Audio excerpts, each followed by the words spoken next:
নমস্কার।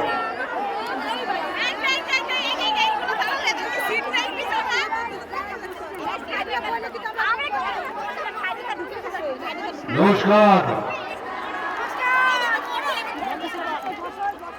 নিশ্চয়ই আপনারা সবাই ভালো আছেন। ভালো ছিলাম না, এখন ভালো আছি। আমি ভালো নেই। দাঁড়াতে দেবে না। প্রশ্ন করুন কেন ভালো নেই।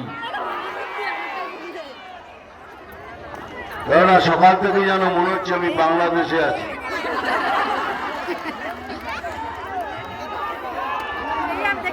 এরকম কি করে হয় বলুন? ওখানে হারমোনিয়াম ভেঙে দিচ্ছে,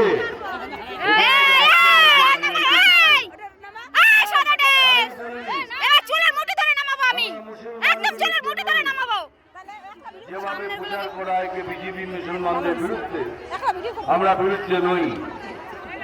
যারা ভারতকে ভালোবাসে, যারা এই দেশের মুসলমান, তাদের বিরুদ্ধে নই। যারা আমাদের দেশে থেকে দেশের ক্ষতি করার চেষ্টা করে।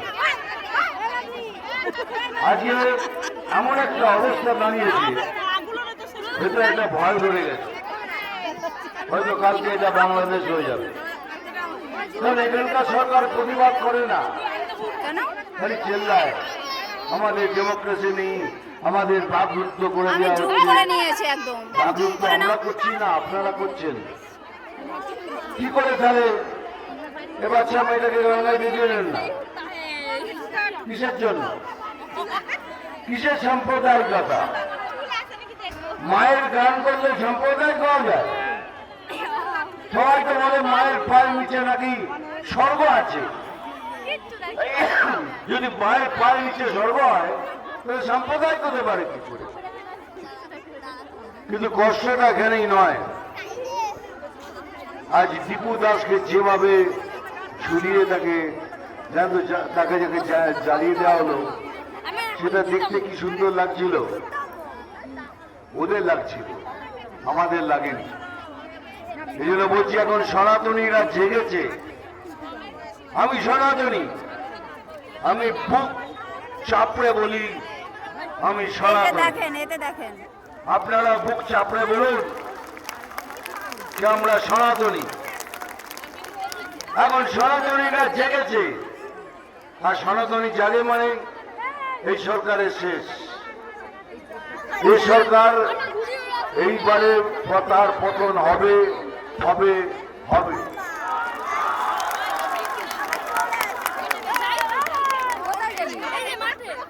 কাশ্মীর ফাইলস আমি একটা বই করেছিলাম, তাতে দেখবেন পরিষ্কার ভাবে তারা বলেছে কাশ্মীরি পণ্ডিতদের আমরা কাশ্মীরে চাই না।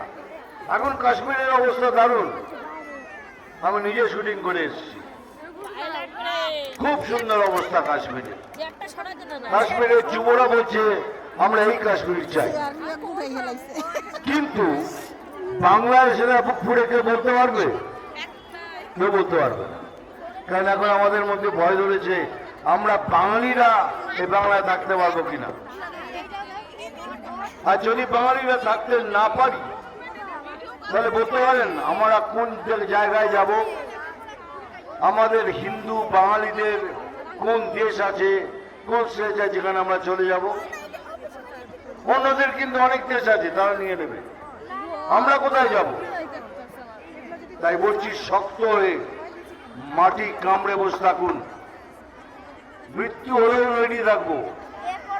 আমি যেমন বলছি, আমার শরীরের শেষ রক্ত অবধি এটা বাংলাদেশ হবে না, কোনোদিন হবে না।